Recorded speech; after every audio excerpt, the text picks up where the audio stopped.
Good morning, Vietnam.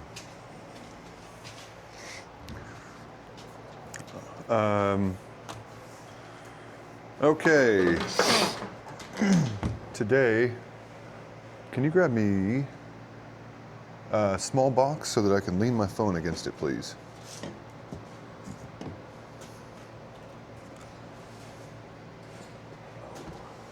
That's got some attitude. That'll work.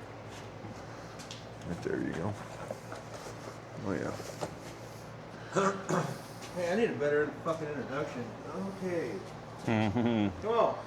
Welcome to Skylark tonight. Welcome to Wabash OHD video tutorials. So I think we'll go.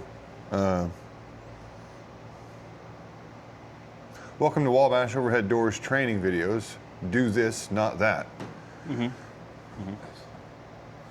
Today we're going to be going over the grinder. The grinder is probably the most dangerous tool that we have. Yeah, one of our top used tools as well. Yeah. This one's pretty dangerous, and then the corded one is even more dangerous. They've got a lot of power, and There's no brake on this one, right? I don't think so. Yeah. We'll start with the safety part of everything. First off, these are supposed to have. Go ahead, yeah, do that one. These are supposed to have. What we call get in the ways. Yeah, guards on them. We use these blades a lot. These large 6-inch blades, I think they are. And then there's the 4-inch blade. We use these a lot because it's easier to get deeper. Like if we're cutting a bolt in between tracks, it's easier to get down inside there. And these, like, I mean, I don't know, what, like we use these the most because it's easier to reach things, I guess, is why we use these the most. They last a lot longer. And you don't have to switch them out nearly as much. And I think that's the main reason that we don't use a guard, is because this does not fit in there. It's still within the RPM range though. On these wheels, you'll see a max RPM. This one is 10,200, and this max RPM is 13. I don't know, I don't see it. Flip it.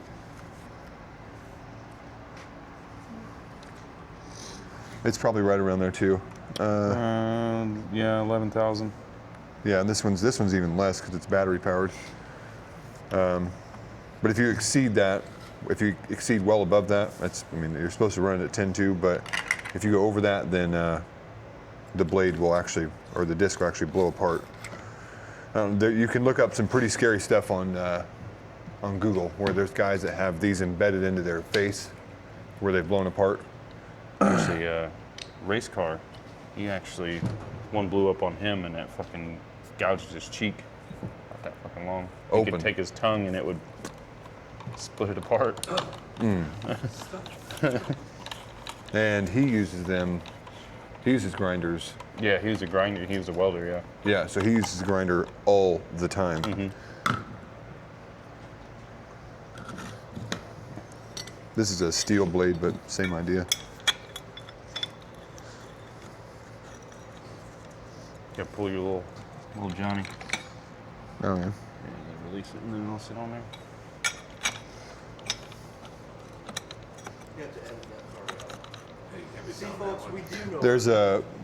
There's a switch right here on this that you can press, and it'll actually allow you to twist that thing wherever you need it to, and you can twist it far enough to actually take it off. And then there are 2 different components to putting the wheel on. Same situation there. There is a notched side on the back.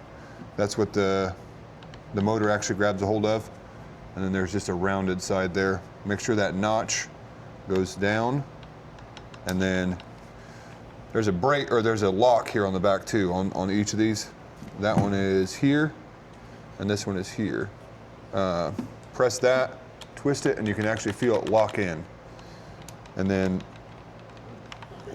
you can push this thing down on there, twist it a little bit, and then that locks in as well.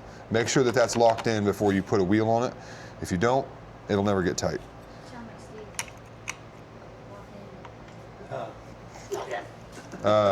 And then this wheel can go on either way. I think most of these this discs is the can. cutting edge, yeah.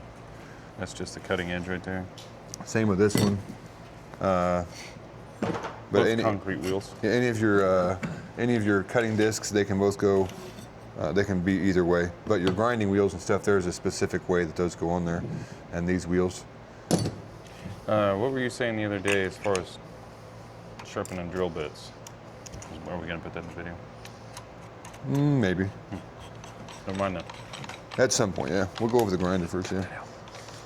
Oh, yeah, upload these to YouTube. I'll probably have a private YouTube that we can put them on. This thing, the guard, you can direct your annoying ass thing. You can direct your sparks any which way you'd like. If you're cutting, oh, let's be safe here. If you're cutting your part, you can go this way. If you're cutting here, you can always rotate it this way. And now you can cut there. We haven't used these very much, but starting now, we're going to. Safety first. We'll be putting these back on and we'll see if they fit, but I'm not sure. So, on into the safety.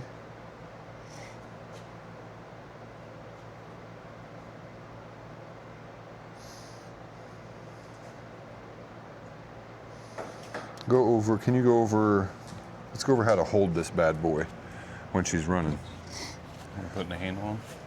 No, Okay. no, that's it, that's if we're getting wild. Usually, I always hold it to where the sparks are going away from me. So I think it's like this. Do you have Just one so, yeah. hand usually or two hands? No, two hands every Yeah. time. And Unless I have to hold something. no, that is part of that is like we'll get into that. When to use one hand because that means sometimes you have to. Yeah. But- Especially with this one, has a lot of kickback if you get stuck, because you can turn it on and it'll stay on. But two hands, firm, more firm in the back. It doesn't matter. I would say either way. But I mean, I would definitely say firm. Definitely have a hold of it because, I mean, I've had it jump out of my hands. Yeah, I don't fucking. Before. Yeah. I like to stabilize too, if I can. Okay. Yeah. Get a little stabilizing and just let the disc do the work. And it is a very firm grip. Be confident with it too. Don't get in there like all nervous and stuff and go in there because it'll catch something and then it'll fall out of your hands. Be confident when you're using it and have a nice firm grip on it. Again, you can see already like I'm holding it almost the same way he was. On the back here and then here as well. Have a nice two-handed grip on that thing as often as possible. Like I said, sometimes you'll get to where you have to do a one-handed cut or you're holding something and cutting. And just make sure that hand is always on there because this thing, like he said, it does have kickback and it'll jump right out of your hands. This one, the switch is designed to shut off on impact, and that's why it's kind of a pain to stay on. Damn, this thing won't stay on. Damn, this thing won't, you guys will run into that, but it's by design so that if it does fall out of your hands, it shuts off. It doesn't sit there and dance around and start cutting people's legs off.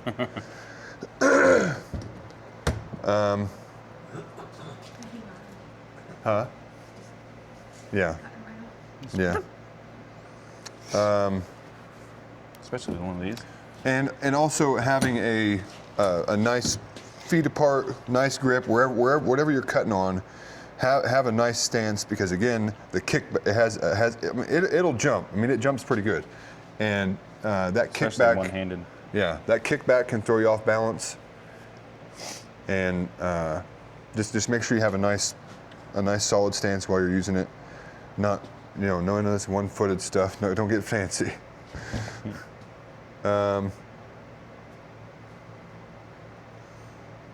Stand off to the side of it, like when you're cutting. See, like this thing's just in the way. When you're cutting, you can see like let's say you got a nice line drawn there. You can look off to the side like this. Don't look directly over it and just get pelted by the material.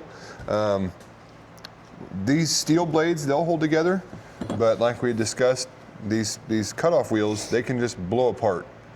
And if your face is over it, you're going to get hit in the face by it. But if you're nice and off to the side and it blows apart, it's not going to catch you. It might catch your hand or something, but it won't catch your face. And you can look at an angle and still see where you're cutting past the grinder and then onto the wheel. That's how I always do it. And yeah, just keep your face and your body and stuff off to the side, and really try to hold it so that you're not destroying these gloves.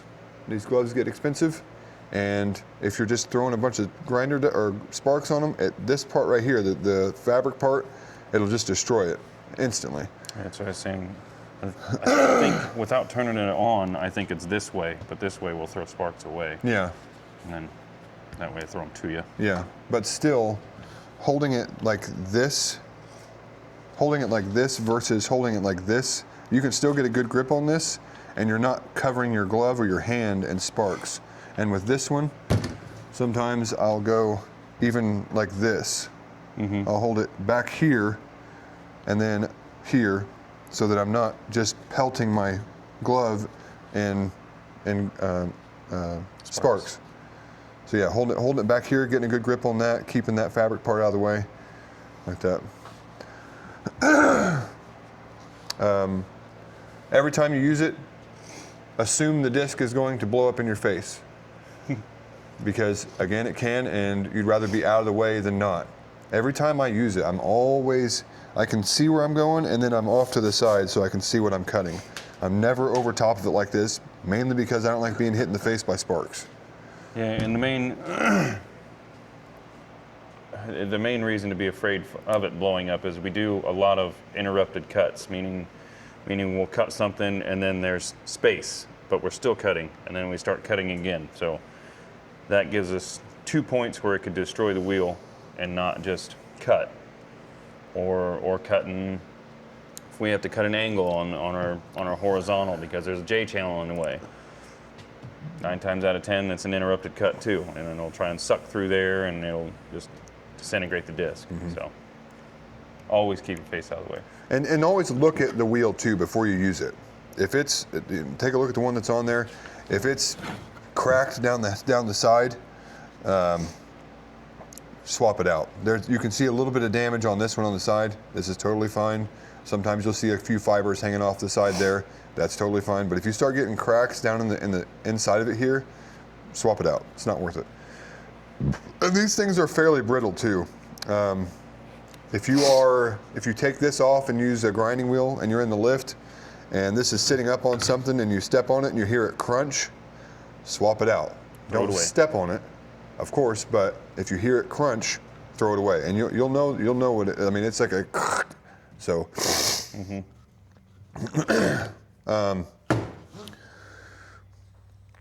Yeah, just don't step on the wheels. Keep them off to the front of the lift.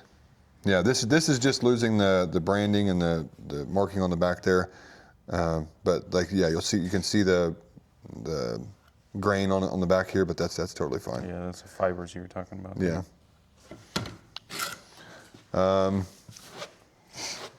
Always wear safety glasses. When I first started in this career, I did not, and it was just an inconvenience to go get safety glasses. And then I was up one evening. I couldn't sleep. I'd fall asleep for 5 minutes, and I would just get this pain in my eye. I had to go to the hospital and put some triple antibiotic ointment in the corner of my eye and just blink until I got that piece of steel drawn out of there. When they looked at my eye, there was a bunch of damage and scarring on there from before. But that piece eventually worked its way out. I mean, that was 4 or 5 days of just agony. Being at work, light sensitive, couldn't sleep, and that piece was always waking me up. So definitely wear safety glasses. Get them every single time. If you see somebody else not using them, say, hey, hang on a second, let me get you some safeties, and then you can move forward. This thing is awesome too. We're gonna get a different one and we could swap the lenses out a lot easier, but like this will allow you to, I mean, you just won't get anything on you at all. These things are very effective, but if they are messed up like this, they're hard to use. We could stay on that for just a second, just to go over safety glasses. When you guys are using these, treat them like they are $100 Oakleys, because that might prevent you from wanting to use them if they're scratched up. Does me. In all the trucks, I have visor clips that all these go on. Mm-hmm. And the reason is because we'll set them on the dash, lens down, they'll get a scratch, and then you won't use it. So that's the main thing, is because I knew that was an issue with me. I know those safety glasses are a pile of shit, and they're covered, they're scratched all over them, so I don't want to use them. I'm not going to be able to see anyway. Yeah, so if we keep them perfectly clean, then we'll always use them. And it's not like you're even wearing them. Yeah. You'll get debris on them. Always try to blow them off first, and then you can wipe them with your shirt. If you blow it with the stuff all on there, you're just going to rub it in there, and you're going to scratch them. So always try to get that, blow that stuff off of there, and then you can wipe it. We do have the little lens towel too, Mm-hmm. like it's not microfiber, but it's. But still, if as soon as you touch that, you're rubbing that. You're still. Oh no! I meant instead of using your shirt. Oh yeah, okay, yeah. There is a microfiber in the truck for that as well. I mean, you could even, if these are very dirty, but they're still new, you can always dump water on them too. Get a little bit of water on there, pat it down, wipe it. Don't wipe it yet, but try to get most of that debris off of there, and then you can actually wipe it down with a little bit of pressure to clean them off. But always keep these clean, and then you'll always be okay using them, because there's nothing like a new pair of safety glasses. So always keeping them nice and clean and being able to see through them, you'll always want to use them, and there'll never be an excuse not to. Same goes with this. We will get a bag for this, and this is going to suffer a lot more of the damage, because this entire thing is going to be covered in debris, and then we're going to try to we can get most of it off there, but not all of it, and then we'll try to wipe that down, and then that again causes all your scratches. So I'll see if we can get some replacement lenses for these, keep those on the truck, and then when it gets too bad, we can swap them out. Yeah, these swap out. Yeah. I was looking into it, I just never committed to it. A little bit more on safety wear. If you have to use a grinder for an entire day, what's annoying about when you get home? You're blowing out black snot. Yep. Grinding dust, and it doesn't really stink, but it doesn't smell good. Yeah, and I mean it gets all in your face. Mm-hmm. Your arms will get covered in sparks and all that stuff, and then you move your arm, and you can feel it all in there. Yeah. So wipe that. After you're done grinding, try to wipe that stuff off, and it'll be a lot less painful. That's the worst thing for me, is just the feeling all over my arm from grinding that day. Mm-hmm. And if you can, again, try to avoid it. Don't keep your arm out there to keep getting pelted by that stuff. Keep it out of the way. Remain in a good stance. I mean, don't do this to keep your arm out of the way. getting still a nice, solid, comfortable position where you can keep your arm from getting covered by the sparks. Yeah, so that's why 9 times out of 10, or whenever I can, I'm throwing them away Yeah. instead of pulling it towards me. Yep.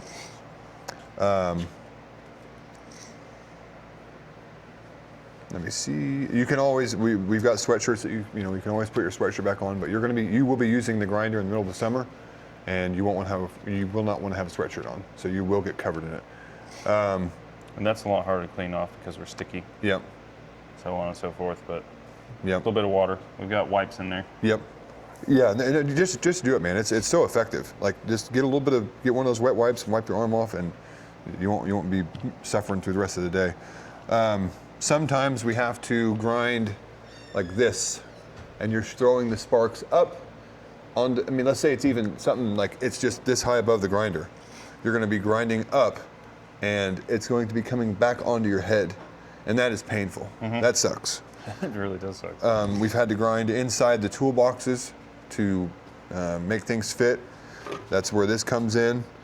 Put this on. Put your hoodie on. We've got welding caps that you can put on to cover your head, and because as you're doing that, as you're getting covered with that stuff, it just makes it painful, and you don't want to do it.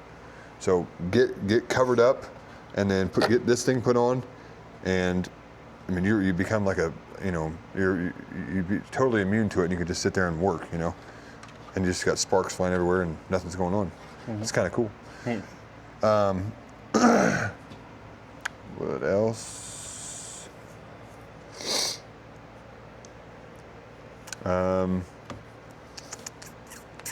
If we're ever doing a project in the shop where we're just handling a bunch of steel, and we do have thicker gloves that we can use for that as well.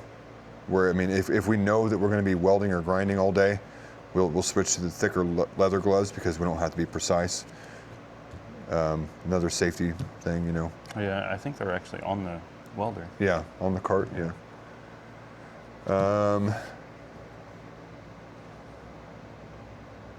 Whenever you're cutting concrete with one of these blades or these blades, we have N95 masks on the truck. Wear those. That's even worse than the grinder dust.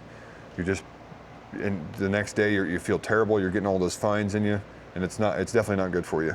And the grinding or the concrete dust is everywhere. It gets bad. We try to keep it wet, but sometimes you can't. Sometimes you get electric cocksuckered. Yeah. Let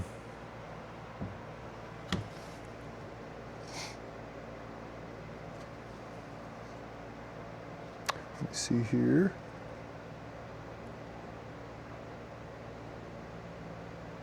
We can go over, like if we have to cut a shaft.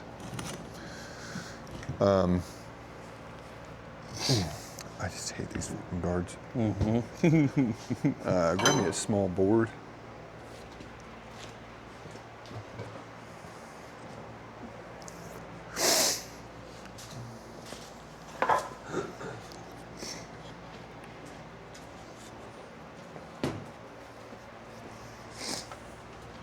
So let's say we need to cut this. We need to cut this here, a few inches off of this.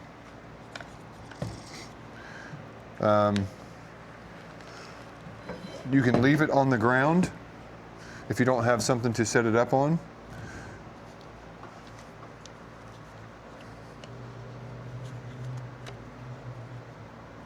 And cut it like that. You can go like halfway through it, and then rotate it, and then go through it again, and then rotate it, and then go through it again. Try not to get into the customer's concrete, new or old. It's not your concrete, so don't mess it up.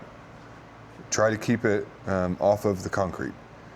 When ideally, we want to do this. This is our cut right here.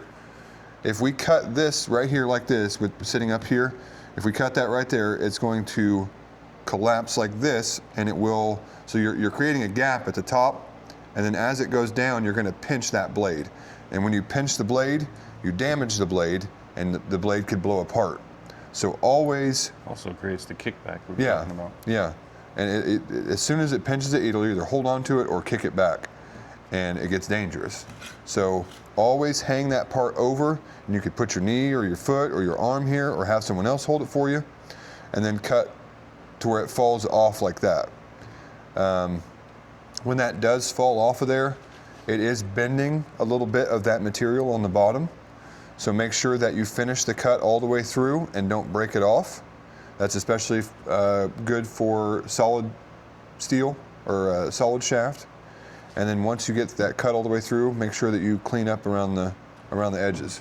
And we could just take the grinder like this and put it at an angle like that, twist it, and then, or you can use the grinder and roll the shaft and just do a 45 on the edge there. I think it's already done on it, actually. Yeah, yeah.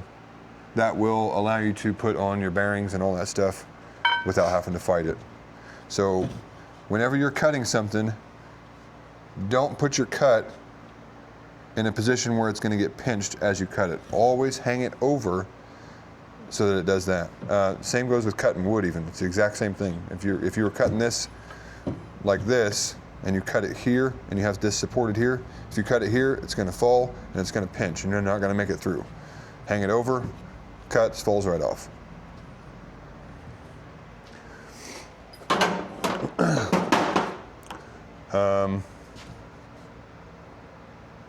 That's a situation where, like, what if you have to cut off, what if the shaft is already up there and you have to cut off like 4 or 5 inches off of the end of it? What are you looking for? What's going on there? Making sure it's not going to fall on stuff. Hold on to it if you can, which is probably not ideal. Most of us are right-handed, so if we're cutting, say, right side of the door, and we're trying to hold on to it like this, that's probably not a good idea. But I think I did it last week, probably even. I was here, and I was holding it like this, and that allowed me to get through the cut. And you can, as you're cutting it too, you can concentrate on your two-handed grip, and you can watch it as you get far enough through there. You can watch the end of it start to sag like that. As soon as it starts to sag, readjust, get one hand on the part, and then one hand a nice firm grip on your grinder, and then you can finish your cut and then have the piece in your hand. If it's a huge piece, be careful. Have someone else up there holding it for you. you definitely need that. And then again, you'll have the burr at it's essentially a burr at the bottom of that you can clean up. Let's go. We can go over each of these wheels. What are all these wheels we got here? I don't know as far as like ratings and things. This is a metal grinding wheel, Yeah, that's basically and I think this actually exceeds the RPMs of this fucker. yeah. Yeah. So this has 13,000. That's what this one can handle. This one, same thing. It will blow apart. And I would say this one is more susceptible to just throwing debris everywhere. I think just because it's thicker and push harder. Is that also a cutting wheel? What is that? This is not a cutting wheel. This is a grinding wheel. What applications are we using that for? Cleaning up welds, cleaning up a surface where we cut something off. If you have to take a lot of material off, Yeah. and well, you can cut it In off. an instance, so there have been times where angle mount track has been welded to C-channel or something. Break that weld, and then you take this and you can clean that up. Normally, I just take this and clean it up. That This is actually much what this faster is though for. too. Like Yeah. you can, when you get that put on there, if you're doing like 5 or 6, I mean a minimum of 5, 6 welds, put that thing on there and go to town. You can really put a lot of pressure on this, and it'll knock those welds down pretty quick. And these ones, we kind of went over these ones. These are cutting wheels. You're cutting shafts, you're cutting track, you're cutting Punch. nails, screws, things like that. And this is another variation of a concrete wheel. Got a few, and the other one's right there. This one is for concrete. This one does what this one does for metal. You're taking a lot of material off. You can still smooth things out. Yeah, and we have bigger ones of these too. Yeah. Talk about what the bigger one does when you're doing it now. Oh yeah, Since these are so large, yeah, they create like a gyro effect, and as you're turning them, it is actually disorienting a little bit where on how that thing wants to fight, how you're holding it. So you really have to hold on to that thing, and it really grips yeah, too. yeah. But yeah, this would be the grinding wheel for concrete. But this thing is going to throw a ton of dust too, and it's annoying. But sometimes we got to use them. And then this is your cutting wheel for concrete. You're cutting slots or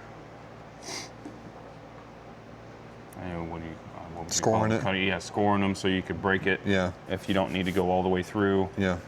And this is more. This is okay to grind off little pieces of, if you have something sticking out or you need to reach into the corner. Yeah, you can. This is not going to blow apart. I don't know if it will ever blow apart. I'm not going to say that, so. but like this is probably not ever going to blow apart. So you can really you can gently grind with it if you have some stuff sticking out. Whereas with this you can't. Excuse me. Because this bends much easier and it'll get it starts waving and it'll just blow apart. It's not bending.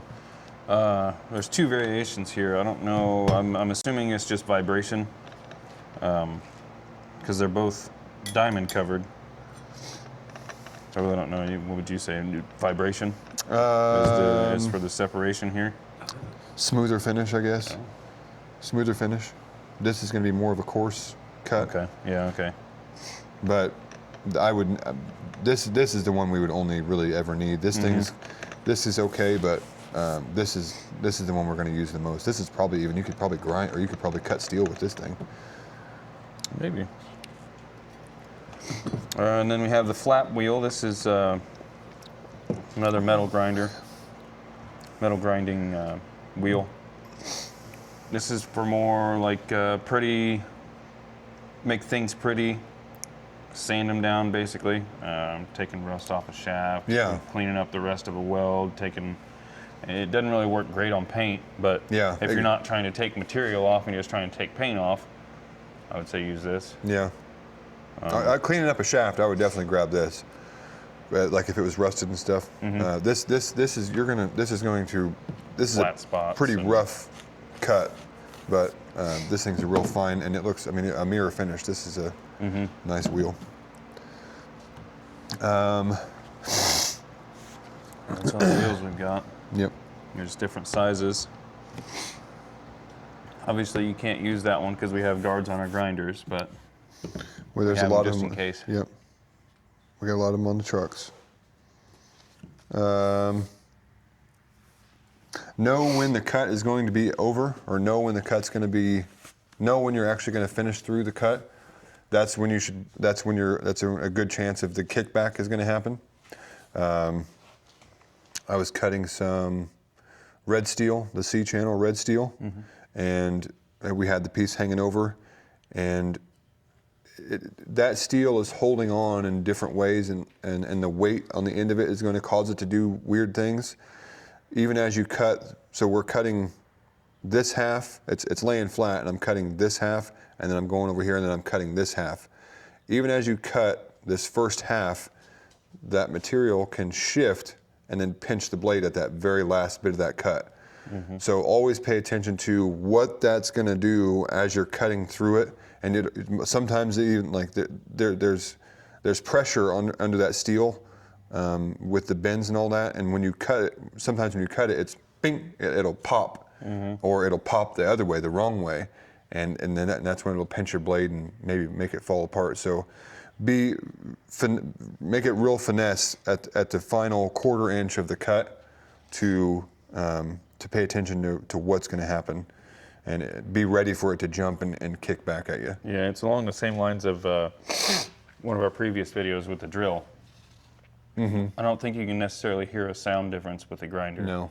But with the drill, you can hear that sound difference, and it's the same thing, paying attention, listening. But it's more so watching and paying attention with the grinder, because you're not really going to hear a sound, but you can see things start to happen. Yep. I would, with the C channel, cutting that, because you've still got all the rest of that material, and it wants to be together, so it's probably always going to do that. My thing with kickback, that shaft. So if you're cutting, and you've got the wheel this way, you're throwing sparks this way, wheel is turning this way. If you get to more of the front part of the wheel, you're going to run into more situations where it's going to throw you away. Just because you're getting it, what would you call it? It's a center point. Yeah. For lack of a better term. Yeah. I always imagine that there's a line coming straight up off of that, and then I always try to stay on that side of that line. If I'm cutting this shaft down here, I'm always trying to stay on that side of that center point, because if you do get back into here, you're on the decline part of that now, and that's always wanting to come push down. you away. Yeah, come It's always down. wanting to push you away from whatever you're cutting. Because your wheel is going this way, so it's always wanting to like roll it down or roll it down. Yeah. So staying on this side where it's always trying to climb up, staying on this side of it is a lot safer and keep from kickback. Yeah. Yeah, I always try and look at the center point here. Yep. Where your nut goes on. I mean, if you're getting past it, sometimes you can't avoid it. Yeah. So just hold on to it. Yep. But always try and get to that point. Or if you're cutting this way, obviously you're on this side, Yeah. and that'll help you from getting your hands hurt and cut too. Because if you're pulling, it's going to take it this way, and then you could still smash yourself, I guess. But yeah, that's all I wanted with that.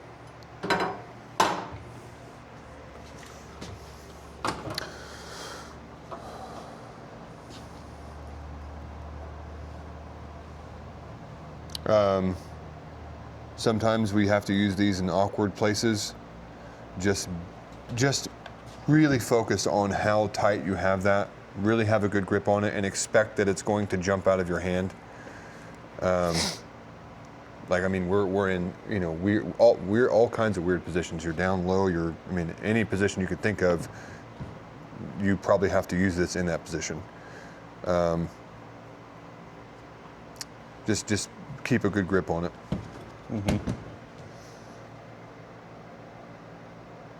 And it is, like we went over, it is okay to use it one-handed.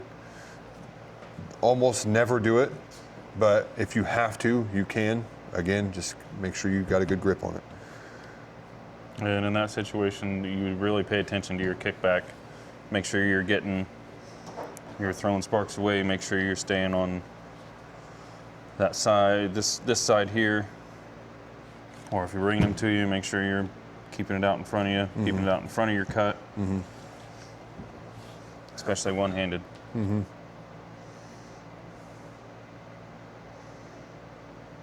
Let me see here.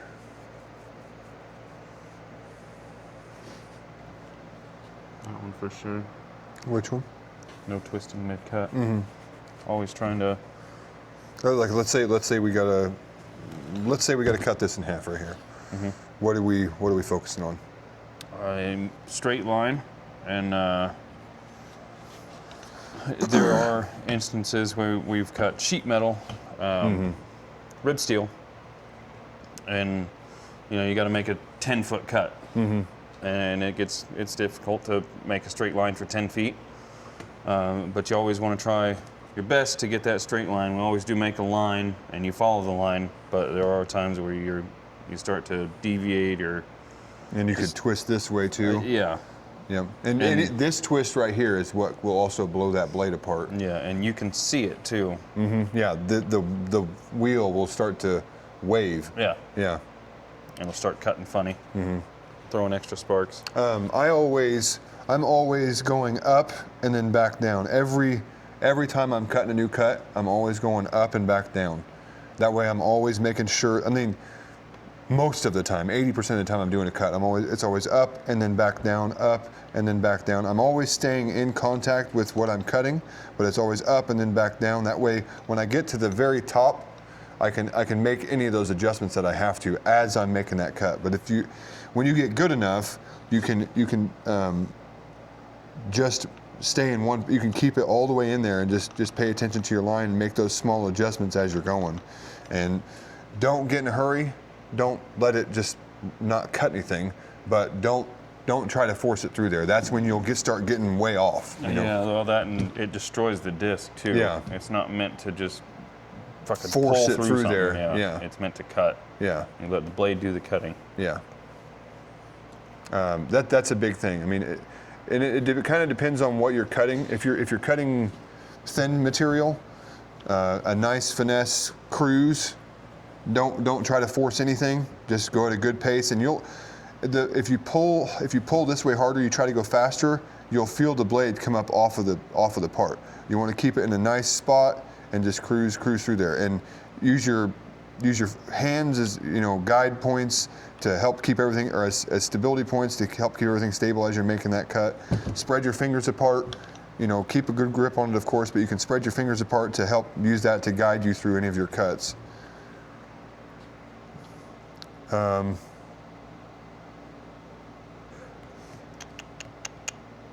When would we use this one over this one? When would we use this one over this one? Quick cuts. You just need to make a couple cuts. You're grabbing the battery powered. If you're going to be using it all day, you're going to be cutting a lot of steel, cutting just whatever. Then grab the corded one because you're going to blow through batteries Quickly. very fast. Yeah. Yeah. This thing will cruise through batteries real fast. If you'll just have to kind of use it a few times to understand how fast it goes through the batteries, and then the fact that I don't have very many batteries charged. I need to grab the corded grinder so that I at least have something to use my impact for. Oh yeah. Any lengthy cut, you're going to want to grab the corded. Yeah. Yep. It is more dangerous. It is more intense, but it is way more effective. I use this thing. I mean, I feel like there's a lot of tools on the trucks that I use that that a lot of people don't use. But like the extension ladder and this grinder are the two that I can think of the most. But He loves that extension ladder. yeah. When we put this, when we're done with this, do not do this, please. If you do that, it will, over time, every single time that you wind that up, it's going to pull that. This is like $150, and if that gets damaged, you got to spend $150. So this is a very good grinder. Metabo is one of the top brands, and I buy good stuff so that we can use good equipment and it doesn't break down on us. And again, this thing is extreme, but it is a good tool. Just don't bend that like that and wrap that up like that. There is a grinder bag for this. We need to get a grinder. I would say that we need to have, maybe even this has it. No, we put this in the grinder bag, don't we? Or It kind of just hangs out. we can have it in its own bag. We can get its own bag for it. I always had its own bag. And then we would just put this, or we would put the cord in, and then we would put this in there like that. That way it's not really pulling on that and making it tight. And then also, as you're twisting that up, it will, twist that wire and damage that as well. Pulls them apart. Yep. I've never liked doing that because I have seen those get damaged on the bottom, and if that didn't happen, the grinder could have went on. It was still a good grinder, but I do not like doing that. And if you do, maybe we could start doing it like where we keep some extra down there like that, and then we can wrap it. Just be mindful if that wire starts to get all funky, just stop doing it. I would prefer that you guys just put it in a bag, but if we don't have a bag to put it in, then we'll figure something else out. But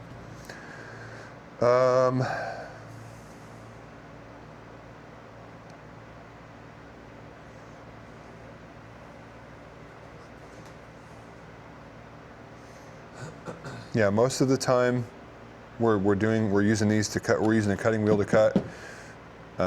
Do not push very hard. You really don't have to push much at all. No, You're cutting a heavy shaft, cutting anything. You let the wheel do the work. Yeah. Don't press down on it. Now this, on the other hand, you can put some pressure on this thing. Yeah, you can really ream on that. Yeah. And like I said though, it will deteriorate. And Yeah. usually it's going to be here, and that shit's not nice on your face. Yeah. So just be mindful. I think I have one of them. Yeah, this one.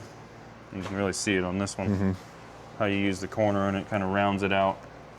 All that shit and that debris gets you. You can use this maybe.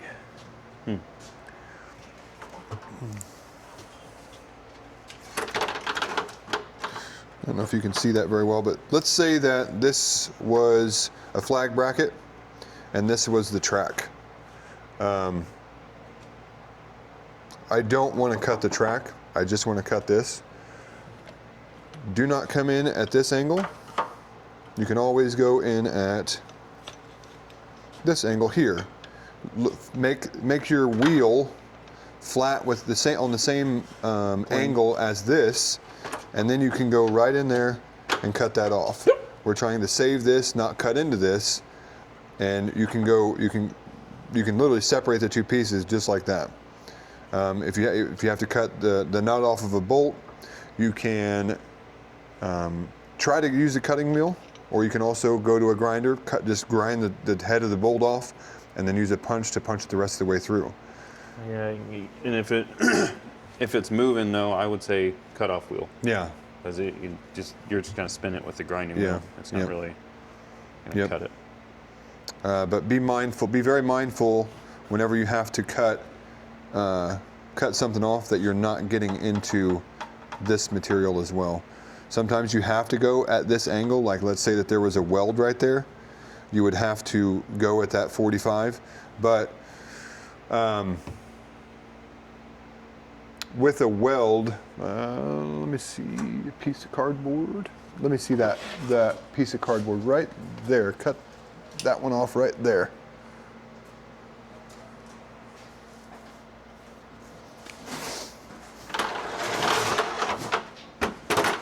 Beautiful cut. We have to do this a lot, where we have to cut welds off, like on guides for rolling steel track. It happens on angle mount often too. Mm-hmm. Angle mount track. Yep.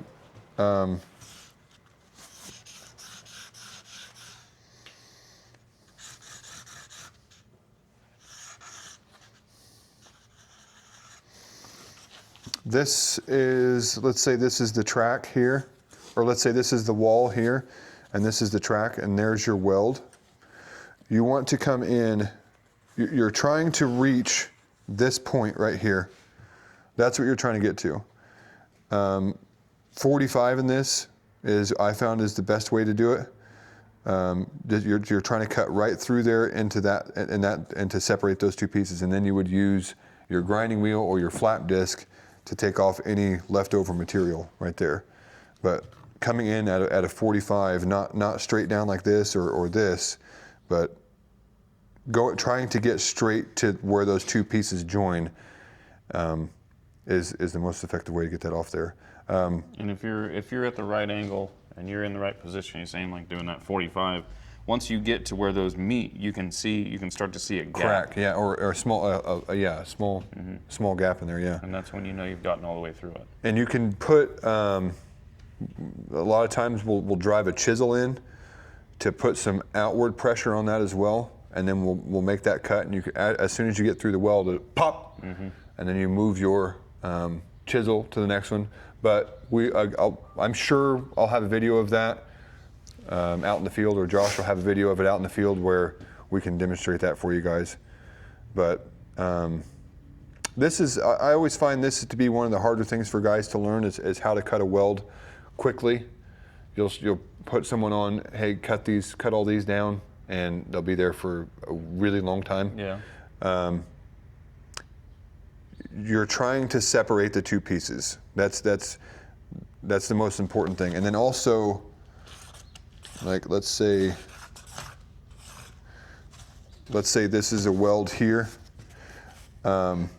As you're cutting with the cutting wheel, it's going to try to go like this, and then you're going to miss that. You're going to miss that center point. Lightly cut or lightly make you a mark down it a few times, going back and forth, and then you could put a little bit more pressure on and get down to where you're trying to go. Because that weld it's not a perfect surface. It's got bumps all the way down it, so it's going to try to push you in different directions. Lightly get you a nice mark on there, and then you can press and make that cut all the way through. If you're unsure if you're through it, drive you a chisel underneath there to see if it's loose. Don't just keep cutting, because that's when you start damaging the part that you're mounted to, the part that you're trying to save, and then you got to maybe fill that in. Maybe you got to weld that to fill it back in, or whatever. But I'll be paying attention to you guys out in the field to make sure that we're doing that right. Josh will watch you guys. Cameron, he's done a lot of that stuff as well, so he'll make sure that you guys are doing it correctly. But this is something that I've noticed that a lot of people struggle with, so we'll definitely be going over it a lot. I think it's probably mostly just fear of the grinder. Yeah. Getting hurt by it. Yeah, there's a lot going on. You're Avoiding sparks, avoiding getting cut, Yeah. holding on to it. Yeah, not letting it kick, and that's a major kick point as well. When there's those two pieces that are held together, and you're trying to get in between those, it's a major pinch point where that wants to kick again. Yeah. There's a lot of kickback with these, and the last time I was injured was probably last year. I mean, it's once a year probably. Yeah, I nicked my finger a couple times. And it's instant, right through your glove, right into your finger, Yeah. Cauterized instantly, Yeah. so that's kind of cool. Yeah, I've gotten my leg holding it a certain way, and it jumps. It will get you, and it might continue to get you. Just be very careful with it and expect it. Always expect it, but Yeah. don't be afraid of it. Expect that it's going to happen, but don't be jittery, man. Like, wouldn't you say that was the biggest thing to overcome? Like, when you're confident, I would say it's the most important thing is being confident with it, and not being jittery. You know it's going to kick. You know it's going to kick. Yeah. Just know that. Yeah. It's going to kick. Once you're prepared for that, you can be extra confident. Yeah. Like, I would also bring up the fact that for safety, you've already touched in the wired grinder, the corded grinder. When that goes, it doesn't shut off. You have an on-off switch. yeah. Mindful of that as well, whereas the battery powered you let go, it's Yeah, that's what I was saying with the brake. The battery powered, it has a brake. The corded grinder does not have a brake. So you turn it off, and it's still it'll wind itself down right, until it's done. If you're holding on to it correctly and you get in a pinch point, you can stop this wheel. Like, you can stop this thing from moving. It'll, you can hear it, and it's not cutting anymore. Be holding it tight enough for that to happen. Don't let it jump out of one of your hands and get your leg or get his stomach or his neck or something. Be ready for it to jump, because it will. It will jump almost every time you use it. So start understanding as you use it to know when it's going to jump, why it's going to jump, and how hard it's going to jump each time each cut you're making. Back to what you were talking about, getting a little score going on. I will occasionally do that for track, get my mark on there, and then just give it a couple once-overs. and try and stay on that line just because we want track to be Yeah. square and not have it angled this way on the bottom, not have it angled this way towards the front where your roller's riding. It just helps it stay where you want it to be. Where those two pieces overlap, you got another board, please? Sorry. You are.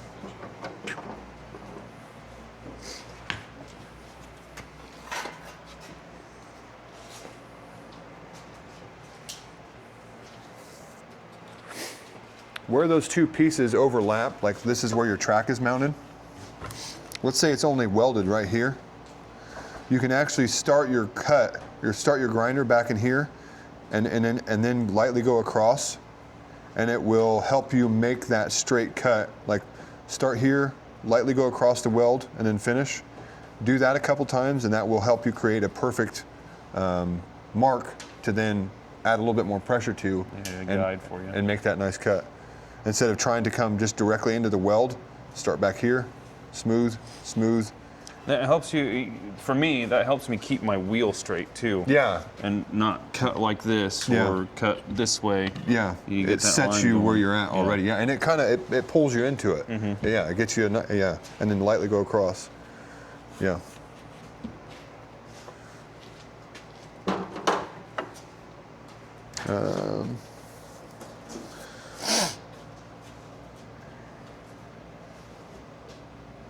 The sun's still messing with the video. You are. Try not to leave sharp edges on stuff if you make a cut, and there's going to be people interacting with that cut. Try to clean it up.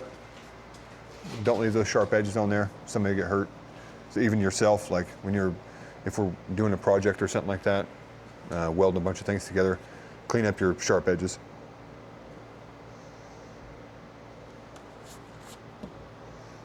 And we do work around a lot of sharp edges. Yep. So everything's sharp. Everything's sharp. Keep a good grip on it, and stay out of the way of the sparks. Yeah, and just the more you use it, the more you're going to get confident with it and know and understand and know how to use it. Yeah, what it's going to do, what it can do. Yeah. So I mean, I was nervous. I mean, for the first couple of years. I mean, for the first year or two, grabbing it. Each time I had to grab it, we use it a lot, but I mean, not every single day. So, but you get used to it. It is dangerous. Know that. It is the most dangerous tool we use. Know that. Just be ready for what it can do. And keep the sparks off yourself. Keep them off of the gloves. But yeah, that's it for that video, and I guess we'll see you on the next one. toodaloo. Da-da-da-da. Tools with friends. Tools with friends.